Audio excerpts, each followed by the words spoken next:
like the thing that nobody's talking about is the role of confusion in coming to understand higher truths. And people forget that Greek philosophy, specifically Plato and Socrates, knew this so well.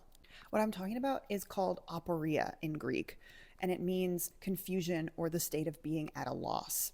And this is the way the early Platonic dialogues typically end. Socrates and his interlocutor will discuss possible answers to whatever question they're on that day. And then life will happen, and one of them will be called away. And the dialogue will end unresolved without anyone really being the wiser. But they have engaged in a little bit of apophatic philosophy, which means that they have rejected a few solutions. They've said, this is what it's not. And we have to imagine that this is what happened to Socrates in his daily life all the time, because the early Platonic dialogues are the ones generally believed to be truly inspired by the teachings and life of Socrates before Plato comes along and starts inserting his own ideas. And the beautiful part of conversations ending in confusion is they also end in hope. There's a clear desire to continue the conversation at another time. And why would life's questions be solved in a single conversation?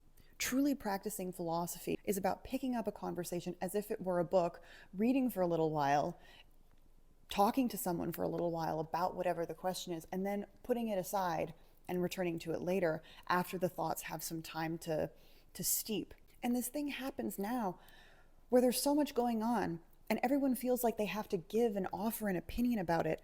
But what about being confused? I know you don't know everything that's going on about every single topic that happens all the time, enough that you could come up with a fully formed opinion about it in a couple minutes. I know you're confused because I am frequently confused.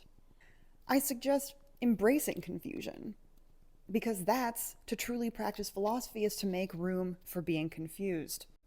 I also believe in the value of living Socratically, which means embracing confusion, but coming into every conversation with ever renewed hope.